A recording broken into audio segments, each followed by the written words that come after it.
Adobe Firefly is the all-in-one creative studio with AI-powered image and video editing for today's creative process.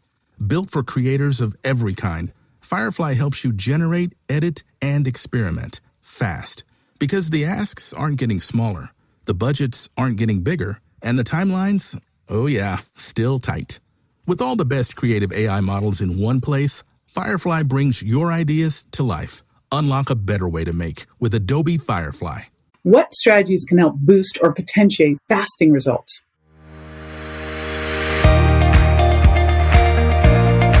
This is JJ Virgin, 4-time New York Times bestselling author, celebrity nutrition expert, and Fitness Hall of Famer. I've been on a lifelong quest for answers to the toughest health questions. And now I'm sharing what I found with you. Welcome to Ask the Health Expert. Kason from Facebook asks, what strategies can help boost or potentiate fasting results? Hey, it's JJ, and I've got intermittent fasting expert Cynthia Thurlow with me. Now, her TEDx talk on intermittent fasting, it's been viewed over 8 million times. So yes, she's a bit of an expert on this subject. In fact, she's my go-to expert on this subject.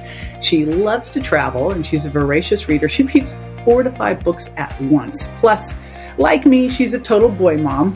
She's got 2 human ones, although she's got 2 canine ones too. I've got Daisy, the girl, you know. She'll be right back to answer this question, so stay with us.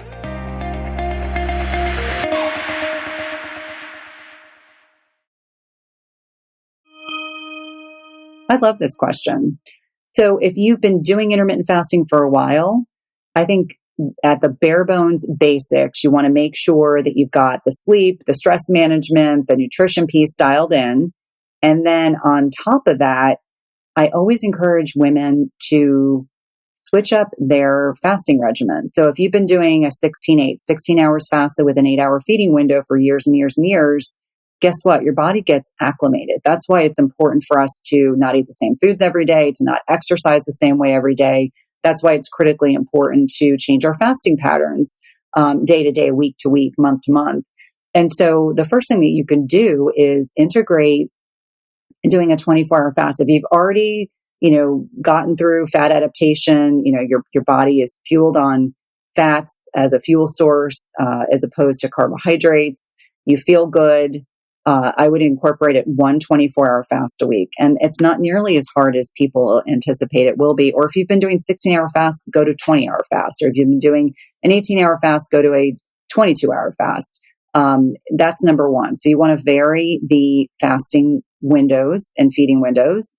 Number two, I always think about the fact that there are ways to integrate herbs and supplements into your diet that can help kind of boost the benefits of autophagy, which is one of those key benefits where we're scavenging up diseased and disordered cells. And I think it can be hugely beneficial to consider supplements like berberine, and it doesn't have to be on a daily basis. Maybe you've had a big dinner, you've overindulged. Berberine can help with insulin sensitivity.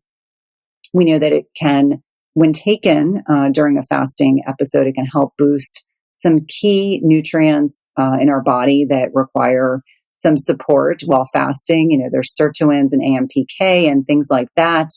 I also think about just the ability to consume polyphenol-rich foods. So green tea, black tea, coffee, we know they boost fat oxidation, and fat oxidation means boosting, using up fat as a fuel source, as well as the polyphenols are really helpful, and they can also potentiate the benefits of being in autophagy when you're fasted. So I think about that. And then I also think about the fact that it's important to try different types of fasts. And so I learned a technique through Dr. Daniel Pompa, and it is a variation of fasting where you do 5 days of your normal range of fasting, whether that's 16, 18, or 20 hours a day. And then you incorporate 1 24-hour fast a week. And then you incorporate 1 day where you really are not doing a very short or tight feeding window. And it's like a 12-hour feeding window. And what that does, between the 24-hour fast, which I indicated is good just for variety, what that feeding day, that refeeding day is doing, you're either going to up your protein or up your carbohydrates. I personally prefer upping my protein. We're kind of reminding our bodies that we're not starving. We're pushing ourselves out of ketosis, out of this fat adaptation. We're kind of pushing ourselves out of it. And then, the following day we'll go back to our normal fasting pattern. And so I've come to find this is a great strategy for people that are dealing with plateaus. If they're frustrated and they're saying, I'm just not getting results, I always look at it that way, that there are other things to do. And then lastly, another strategy that can be helpful is changing up what you're eating. I think for many people, they think that keto or going low carb is a be all end all. It's that or nothing. And I just remind people that, sometimes you might want to do a couple weeks of carnivore. Sometimes you might want to do a couple weeks of higher portions of healthy fats and lower or moderate protein. And that can look like a ketogenic diet, but it doesn't necessarily have to be that way. And so I encourage people to change things up. You may go through a week and just say, I just want to focus on eating vegetables. And that's okay too. I would just encourage everyone not to be, I always say monogamy is good, but food monogamy is not good. So we don't want to eat the same exact foods every single day over and over again. That can definitely help boost results. This is JJ with Ask the Health Expert. I do this 5 times a week, so make sure you never miss a show by going to subscribetoJJ.com.